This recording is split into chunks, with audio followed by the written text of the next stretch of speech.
L-MUT ukoll kienet fl-aħbarijiet f'dawn l-aħħar ġranet u għalhekk għandna magħna lill-President ta' din il-Union Marco Bonnici. Marco, grazzi ħafna tal-li inaqat magħna, disponibbli bħal dejjem kull meta nsejħulek dejjem tingħaqad magħna. Indirizzajtu konferenza tal-aħbarijiet illum, ħassejtu l-bżonn li tispjegaw il-pożizzjoni tagħkom qabel xejn għaliex ħassejtu dan il-bżonn għaliex kienet tingħat ħafna b'mod partikolari fuq il-medja soċjali.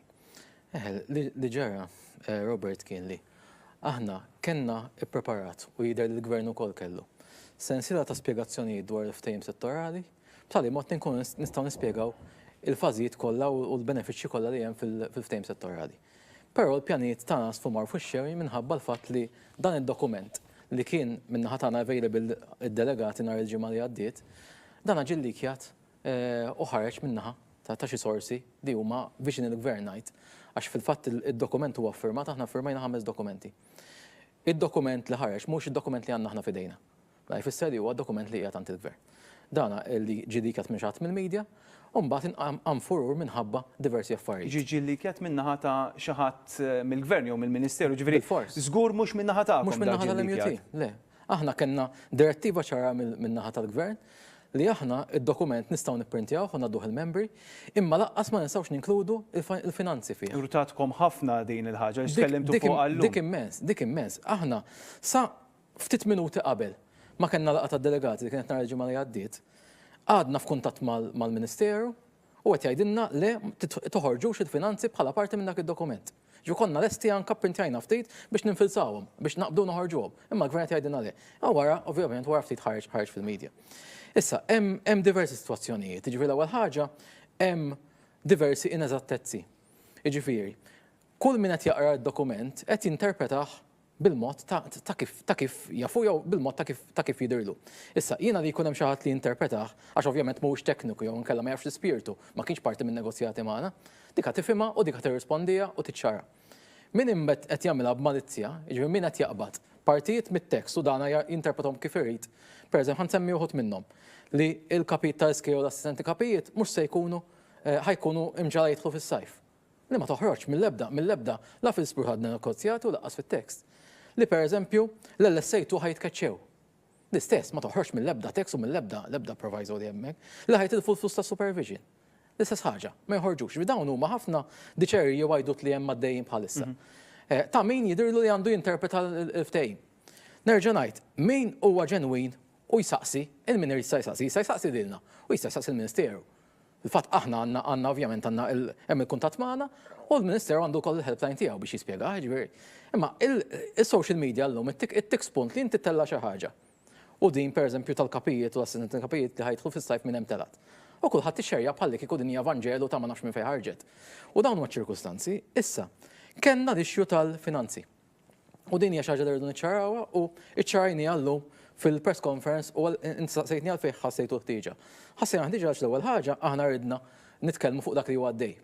Anka viżavi riżenji li kellna mill-Konsill, forsi konna ċans nitkellmu fuqhom. U anka biex nispjegaw kif inħadmu l-finanzi. Aħna il-Gvern ma ħallinix fl-ebda stadju la fil-konsultazzjoni minna mal-membri u laqqas meta tajna dokument il-delegati biex noħorġu figuri netti kif huma. Il-Gvern rabatna li noħorġu persentaġġi. Li ġara, u ovvjament issa ndunajna bija xi kun ndunajna bija qabel, ovvjament konna nirreżistuha. Li ġara ewwel meta toħroġ persentaġġi, kulħadd jaħdimhom mod differenti. U kien hemm min qed jgħid mela dawn huma persentaġġi separati mill-agriment taċ-ċivil, mentri aħna kull darba l-persentaġġi għadna. Pereżempju hemm figura ta' 25% li titla sa 28 li hija iżjida fuq 5 snin. Dik il-figura ġejja jekk inti taqbad is-salarju plus l-allowance tal-2017 ikkomparat mas-salarju u tal-allowance l-2022. Tinkludi żieda taċ-ċivil? Tinkludi żieda taċ-ċivil, bil-fors. Dan huwa ftehim settorali, ġifieri dan qed jibni fuq taċ-ċivil. Fin-negozjati meta bdejna n-negozjati u rġgħna attivajnihom issa fl-Lulju li għadda, il-Gvern waħda mill-ewwel affarijiet qalilna iż-żidiet diġà tajthom jiena. Iż-żidiet tajthom bħala parti mill-ftehim taċ-ċivil. Rajt li so. Imma aħna rnexxielna xorta nittoppjaw, nirdoppjaw dak iż-żidiet fil-ftehim settorali u għamilnihom permezz ta' allowances.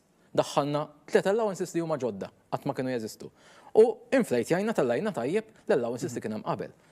U billi tellajna wkoll l-iskali. Ġifieri aħna l-iskali taċ-ċivil li qabel Lulju ma kenniex laqqas kienet noħolmu li nippruvaw niċċaqalquhom l-iskali taċ-ċivil. Għax meta titkellem fuq iskali taċ-ċivil dejjem kulħadd jibda jgħidlek dawk huma riġidi insihom tippruvax laqqas tikkonsidrhom. Aħna ċaqlaqna l-iskali taċ-ċivil ta' kull grad. Fejn ma rnexxinniex inċaqalqu l-iskala taċ-ċivil li huma tat-teachers skala 7, hemmhekk tajnihom top-up biex jagħmel tajjeb għal dik l-iskala. Ħana melek domanda minn dak li qed nara jiena u mill-kummenti li segwejna anke li qed iduru f'diversi gruppi, jista' jkun li kien hemm anke din it-tip ta' reazzjoni minħabba l-fatt li ħafna għalliema u nies li jaħdmu f'dan is-settur qalu isma' okej ħajżdiedu l-pagi imma rridu niftakru li l-workload tagħna se jiżdied b'mod konsiderevoli. Allura b'mod fatwali din iż-żieda mhijiex daqshekk kbira daqskemm oriġinarjament ħsibna. Qed ninterpreta tajjeb jien minnaħa tiegħi. Ara, jiena rigward il-workload ġifieri. Hemm tibdil fis-sillabi li ħajkun qegħdin jiddaħħlu mis-sena skolastika li ġejja, ġifieri mhijiex immedjata din qed nitkellmu qabel Settembru m'hemmx tibdil, sena skolastika ħatibqa' kif inhi. Hemm konsensus fuq dan jiġifieri b'mod ġenerali ovvjament. Fost l-għalliema hemm qbil li dan it-tibdil għandu jidħol fis-seħħ mis-sena skolastika li ġejja. Aħna meta għamilna il-survey tagħna x'aħna l-konsultazzjoni għamilnieh permezz ta' survey għall-membri u mbagħad għamilna laqgħat face to face.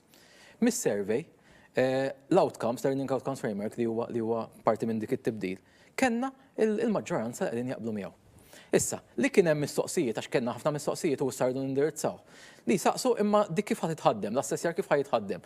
La naħħejt inti l-eżamijiet tal-Ħavjer li minn flokhom kif se ddaħħalhom l-assessjar kontinwu. Dak huwa x-xogħol li qegħdin nagħmlu bħalissa. Li huwa works in progress. Li work in progress. Għandna mill-inqas 6-7 xhur li naħdmu fuqu. Aħna li hemm il-prinċipju li huwa maqbul. Nafu effettivament li mis-sena skolastika li ġejja ħankun qed indaħħlu dak il-programmi u nafu il-kumplament tal-kundizzjonijiet tax-xogħol kif inbidlu. Għax kien hemm insemma ħajżdiedu il-kundizzjonijiet tax-xogħol ħajmorru għall-ar b'dal-agreement. Però meta jiena nibda nsaqsi anke membri stess niċċen imma għajd li fejn ħajmorru għall-ar il-kundizzjonijiet tax-xogħol. Huma kollha affarijiet li forsi isibu sentenza, isibu referenza.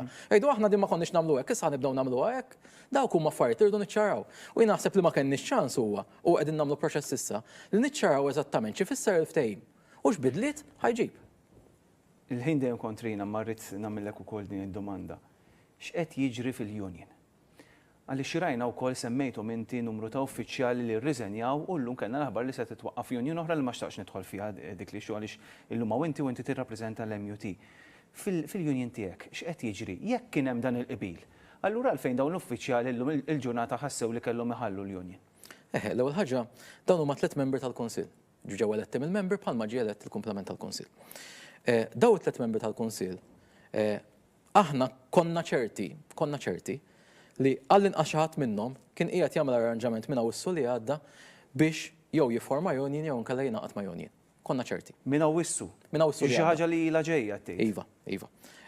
Daw li ġara kien li għalkemm konna għaddejjin ovvjament bid-diskussjonijiet. Huma kienu parti mill-Kunsill sa dak. Raw, għax tajjeb li niċċaraw, raw id-dokument tat-tekst li ġie maqbul. U analizzajnieh kelma b'kelma letteralment, ħadna żewġ voti fuqhom. Ovvjament il-vot kellu il-maġġoranza li kienet rikjesta u aħna stajna mmexxu minn hemmhekk.